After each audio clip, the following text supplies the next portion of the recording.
नमस्कार। पहले भाग में हमने देखा कि ब्रह्म के प्रकट होते ही उसे जो अहंता का स्फुरण हुआ वो माया तथा माया का जो ज्ञान वो अविद्या और ये दोनों ही स्फुरण यानी कल्पना स्वरूप है, यानी वो स्वयंभू है तथा ये सारा विश्व उसके कल्पना का विलास है। माये अविद्येची ये लक्षण तेथे नाही किरू साकारपण, परी साभासपणाची खूण ते अनारिसी नव्हे। माया तथा अविद्या इन दोनों को विशिष्ट ऐसा कोई भी स्वरूप नहीं है, ऐसा कोई भी लक्षण नहीं है कि जिससे उनकी सिद्धता हो सके। एक ही स्वरूपोन्मुख स्फुरण, दुसरी विपरीत कल्पना जाण, माया अविद्या ते साभासपण बोलावची न लगे।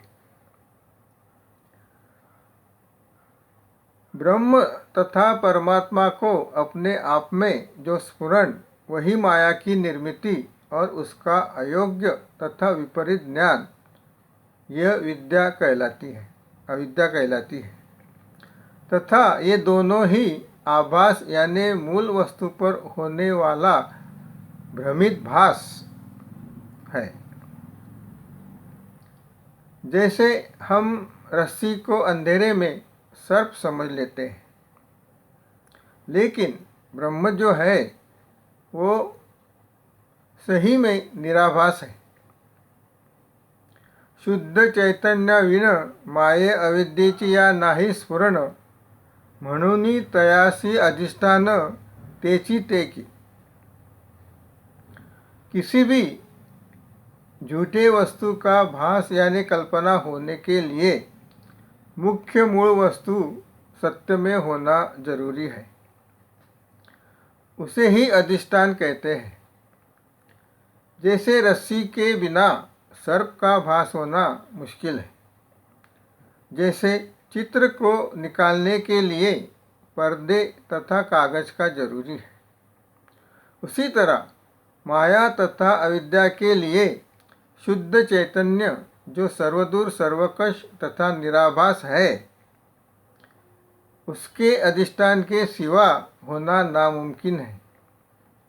किंबहुना चैतन्य को होने वाला स्फुरण ही माया तथा अविद्या का निर्मिति करता है।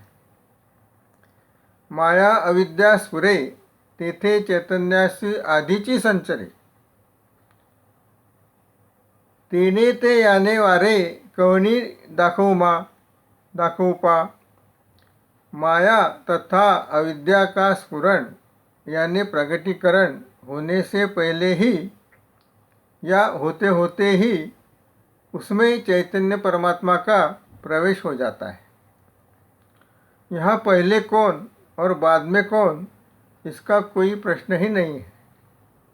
यहाँ पर एक बात स्पष्ट करना जरूरी है कि चैतन्य के सिवा माया तथा अविद्या का बोध यानी ज्ञान होना मुश्किल है।